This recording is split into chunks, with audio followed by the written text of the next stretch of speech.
Após a descoberta da traição do seu marido com sua irmã, Iju morreu atropelada em um acidente e retornou um ano no tempo para se vingar. Ela comenta que foi abandonada ainda quando criança e repetidas vezes era adotada, mas desistiu dela. Até que um dia foi adotada por uma família de ricos. Porém, sua mãe adotiva faleceu não muito tempo depois, e seu pai adotivo rapidamente introduziu uma nova mulher e sua filha na família, como se estivesse esperando por aquele momento. Era Yura. E tudo que Iju se esforçava para conquistar vinha fácil para ela, fazendo-se orgulharem dela e esquecerem Iju. Para ela, sua irmã era amada desde o nascimento. Por outro lado, ela era azarada desde o nascimento, sempre com sua irmã tirando tudo dela. Na escola, surgiu um rumor que Iju era adotada e sempre ridicularizavam ela por isso. E ela sabia que era Yura que espalhava esses rumores. Ela não estava mais suportando. Em casa, alguém bateu a porta e deixou algo para ela. Era uma fita cassete com músicas retrô que ela gostava de ouvir, que John gravou para ela. Ele só sabia disso porque Yura contou para ele.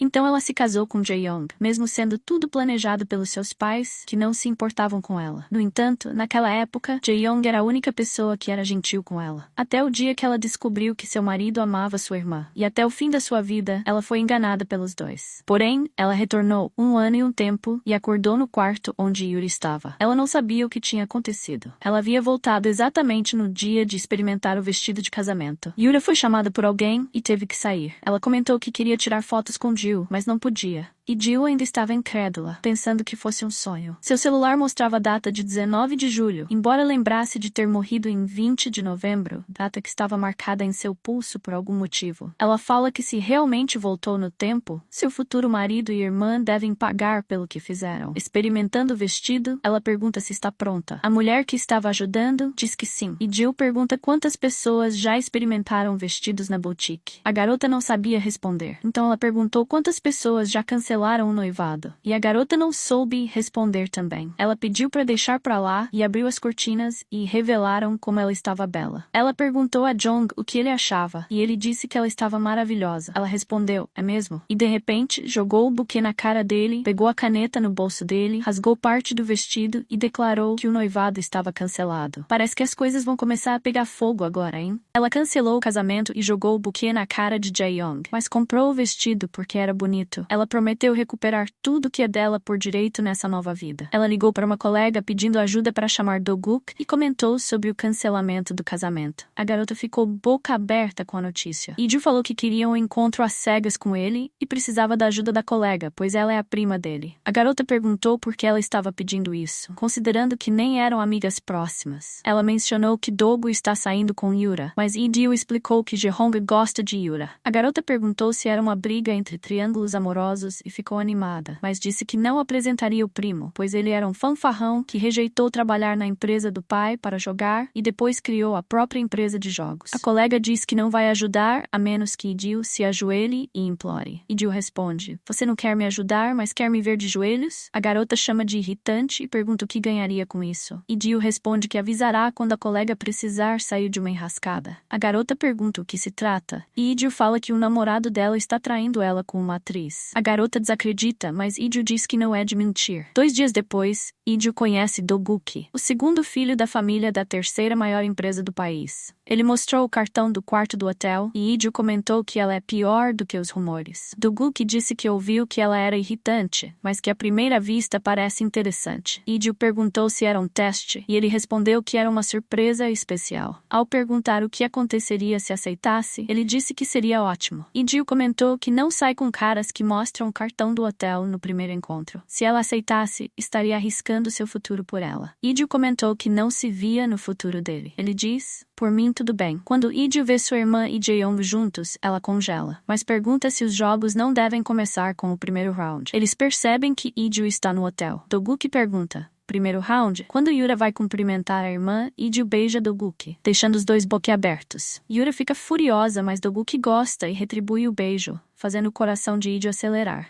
E aí, o que você tá achando?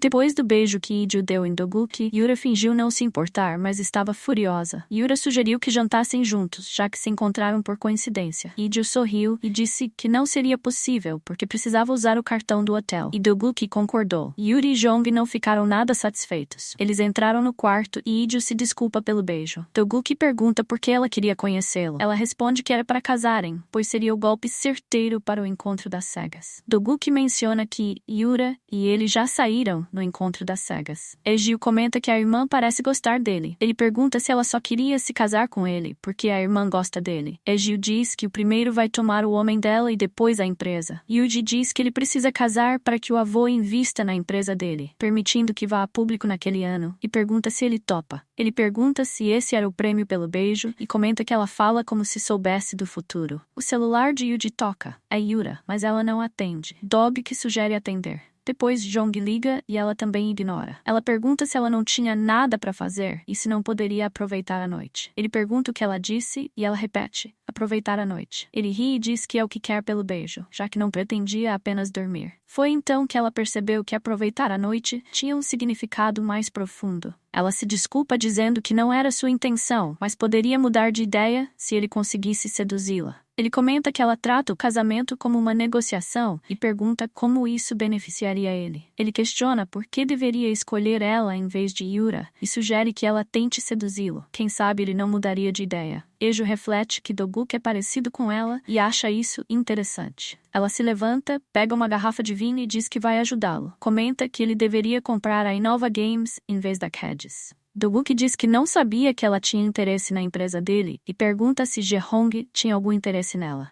Iju pergunta: bem, você é o tipo de pessoa que revelaria seus planos a um funcionário que nem está em uma posição alta antes dos detalhes serem resolvidos? Ele diz que ela é muito interessante e ela comenta que as coisas ficarão ainda mais interessantes. Passam a noite bebendo. No dia seguinte, Iju acorda ao lado de Doguk e se espanta com uma marca de batom no pescoço dele. Havia uma marca de batom no pescoço dele. Ela imediatamente se lembrou de ter ficado embriagada e tomado a iniciativa na noite passada. Pensou rapidamente que precisava sair dali antes que ele acordasse. No entanto, levou um susto ao vê-lo se virar repentinamente. Ao encarar o rosto adormecido dele, murmurou para si mesma que ele não parecia ser o tipo fanfarrão quando estava dormindo. Decidida, vestiu-se rapidamente e deixou dinheiro suficiente para que ele pagasse a conta do hotel. Depois disso, Ju foi ao hospital visitar seu avô. Ele, como sempre, pediu desculpas a ela. Ju refletiu que isso havia começado há 3 meses, pouco antes de ele falecer. Após sua morte, Yuri havia herdado toda a fortuna da família, algo que não fazia sentido para Ju. Determinada a entender o que havia acontecido, ela pegou a escova de dentes do avô buscando respostas. Enquanto fazia isso, a mãe adotiva de Ju entrou no quarto, insistindo que a verdadeira neta dele era Yuri. A interação entre as duas foi fria e formal. Quando Ju estava prestes a sair, sua mãe perguntou onde ela havia passado a noite. Ju respondeu calmamente que estava em um encontro. Ao ouvir isso, sua mãe quis saber se era com Dogok, e Ju confirmou enquanto escondia discretamente a escova.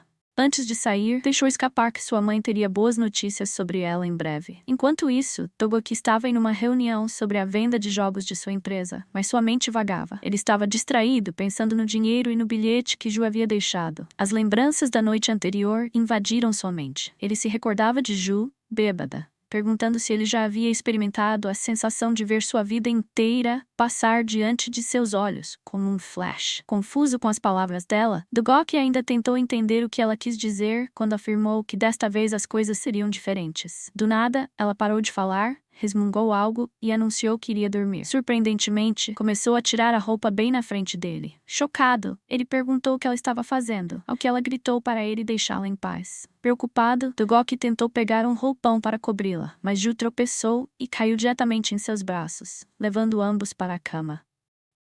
Ele ficou sem reação, sentindo apenas o coração disparar.